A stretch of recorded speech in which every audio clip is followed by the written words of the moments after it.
Marvel का MCU, Hollywood का वो कल्चर, ये सब भूल जाओ क्योंकि आज मैं आपको एक ऐसे एनिमेशन शो के बारे में बताऊंगा जो कि है तो एक फीमेल प्रोटैगनिस्ट शो, लेकिन बिना किसी फोर्स्ड आइडियोलॉजी, वो कल्चर की गड़बड़ और बिना किसी फालतू ज्ञान की पुड़िया के इतना अमेजिंग एनिमेशन है कि सिर्फ 8 एपिसोड में तुम्हें 800% एंगेज कर लेता है। स्टोरी पे बात करेंगे, एनिमेशन को खोल के देखेंगे और फाइनली इस पूरे फेमिनिज्म इन सिनेमा और वो कल्चर पे मेरा ऑनेस्ट ओपिनियन क्या है, इन सब के साथ Here we go again। अब देखो, मैं भी जानता हूँ कि तुम किसी गुफा में नहीं रहते, लेकिन आज के टाइम पे ये जो इंस्टाग्राम रील्स और ये शॉर्ट फॉर्म कंटेंट से जो तुम्हारा अटेंशन स्पैन, ये सारी चीजें गड़बड़ हो गई है ना, तो जल्दी से 2 लाइन के अंदर मैं तुम्हें बताता हूँ कि भाई फेमिनिज्म होता क्या है। फेमिनिज्म की एकदम बेसिक और एकदम कोर की डेफिनेशन है कि वुमेन के ऊपर जो सिस्टम के अंदर इनइक्वालिटीज है उनको चैलेंज करने के लिए जो पॉलिटिकल, सोशल या कोई भी कल्चरल मूवमेंट या फिर आइडियोलॉजी है उसको कहा जाता है। तो नटशेल डेफिनेशन तो इसकी ये है, बाकी इसके बारे में और डिटेल में जानना है तो तुम अलग से जाके देख सकते हो, बट अभी के लिए हम जो यहाँ पे बात करने वाले हैं वो है सिनेमा के फेमिनिज्म की, जिसको कि तुम इन रीसेंट इयर्स में एक वोक कल्चर के नाम से भी जानते हो, जिसकी मोटी मोटी शुरुआत उस टाइम से हुई जब या तो किसी एग्जिस्टिंग मूवी या किसी और फ्रेंचाइज के अंदर या फिर किसी एक स्टैंड अलोन न्यू कंटेंट के अंदर भी ना एकदम से कई सारे female characters of different colours, different ethnicities, इनका राइज होने लगा। क्योंकि देखो यार, इस बात को ना तुम कितना भी आर्ग्यूमेंट कर लो या फिर इसके ऊपर कितनी भी डिबेट कर लो, लेकिन ये चीज तुम बिल्कुल भी इग्नोर नहीं कर सकते कि पूरी दुनिया के सिनेमा या पूरी दुनिया के जो एंटरटेनमेंट फील्ड के अंदर जो भी चेंजेस या जो भी हाईलाइट वगैरह होते हैं ना, उनका एक बहुत बड़ा मेजॉरिटी ऑफ स्टेक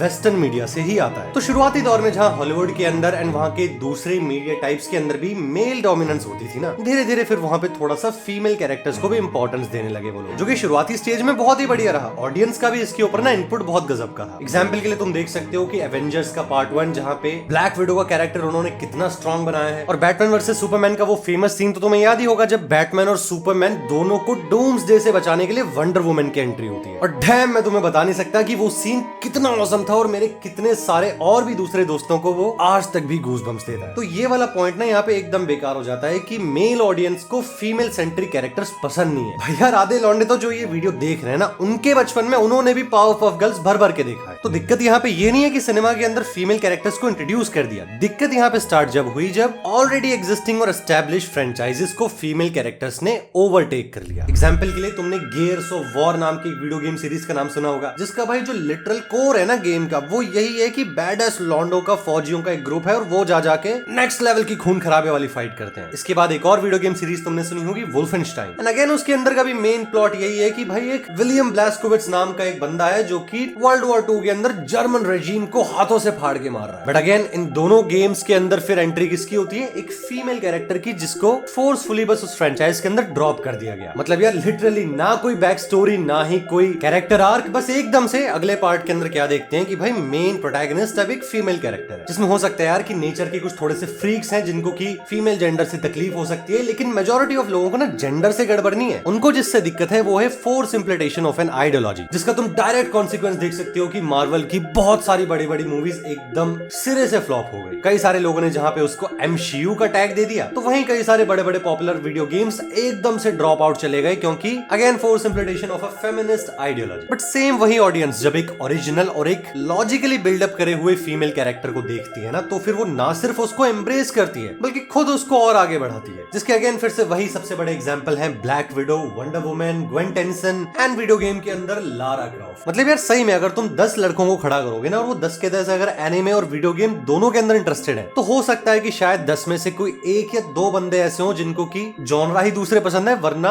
80 to 85% बंदे ऐसे होंगे जिन्होंने कभी ना कभी टॉम रेडर का कोई गेम जरूर खेला होगा और उसको वो बहुत पसंद आया होगा, एंड उसको Gwen Tennyson, Hermione Granger, wonder woman, इस टाइप के फीमेल कैरेक्टर्स बहुत ही ज्यादा पसंद होंगे। बिकॉज ये सारे कैरेक्टर्स ना फोर्स नहीं है, बंदे के ऊपर थोपे नहीं गए, इनके ऊपर एक जेन्युइन लॉजिक है, बैक स्टोरी है और उसके साथ ही कैरेक्टर की आर्क भी है। और यहीं से आता है अपना वो एनिमेशन जिसके ऊपर आज मैं ये वीडियो बना रहा हूँ। तो नेटफ्लिक्स के ऊपर ये एक शो है जिसको कि मैंने बिल्कुल रैंडमली देख लिया और नाम है इसका Tomb Raider and the Legend of Lara.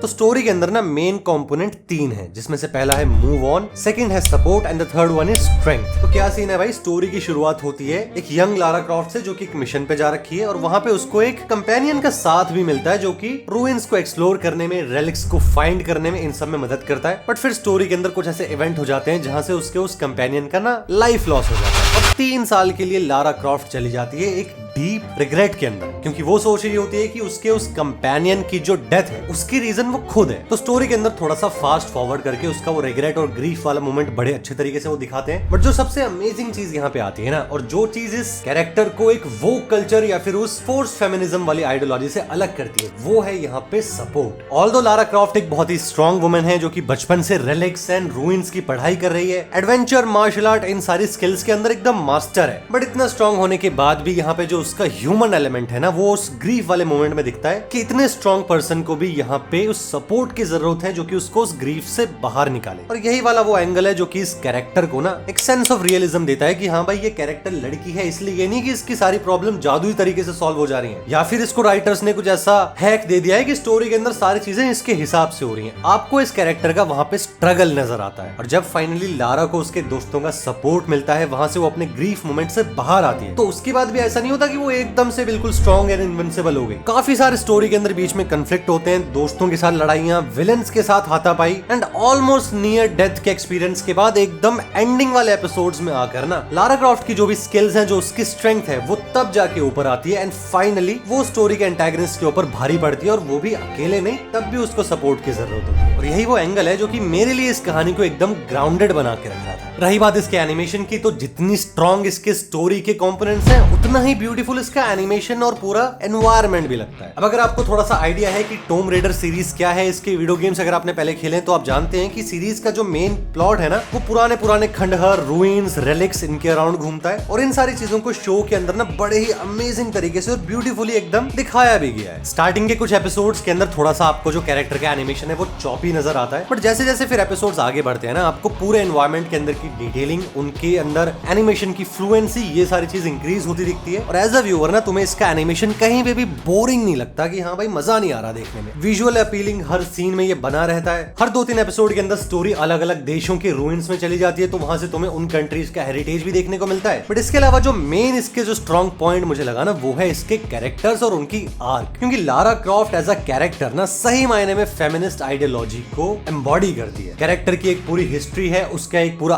Arc है, उसके रियल स्ट्रगल्स हैं, स्टोरी के अंदर पूरे कन्फ्लिक्ट्स हैं, and that's why every gamer guy जिसने कभी भी टॉम रेडर खेला है, उसको गेम इतना पसंद आया है। गेम की इतनी सारे कंटिन्यूएशंस हैं, सीक्वल्स हैं, और सही मायने में बताऊं ना यार, तो ये जो Tomb Raider legend of Lara Croft है ना, ये एक वर्थ वॉचिंग शो तो है भाई। 8 ही एपिसोड है, अब जाके तुम नेटफ्लिक्स वगैरह पे देख सकते हो। और कंक्लूजन एंड में यही है कि एनिमेशन बहुत ही अमेजिंग है, स्टोरी एकदम ग्राउंडेड और ओरिजिनल फील होती है, और 8वें एपिसोड के आते आते ना तुम इस स्टोरी के अंदर इतने एंगेज हो जाते हो कि तुम्हें लगता है कि हाँ भाई सेकंड सीजन भी इसका होना चाहिए। क्योंकि थैंकफुली इस वीडियो को बनाते वक्त मुझे पता चला कि ये लोग इसके ऊपर काम कर रहे हैं, बट अभी रिलीज डेट कब होगी ये तो पता नहीं है, बट हो सकता है कि हाँ भाई इसका सेकंड सीजन जरूर आएगा। तो जाके सीरीज को चेकआउट जरूर करना। वीडियो अगर पसंद आई हो और इसके अंदर मेरे ओपिनियन तुम्हें पसंद आए हो तो कमेंट करके जरूर बताना। इसके साथ ही वो कल्चर एंड सिनेमा के अंदर फेमिनिज्म वाली आइडियोलॉजी के ऊपर तुम क्या सोचते हो वो भी कमेंट करके बताना। वीडियो को लाइक कर देना और चैनल को सब्सक्राइब करने के बारे में जरूर सोचना, क्योंकि अब चैनल पे वीडियोस बहुत जल्दी आ रही हैं और बहुत ही इंटरेस्टिंग टॉपिक्स हैं, तो हर वीडियो के अंदर तुम्हें भी मजा आएगा, कुछ नया सीखने को मिलेगा। और चलिए इसी के साथ अब मैं आपसे मिलता हूँ नेक्स्ट वीडियो में, तब तक के लिए thank you so much for watching this video till the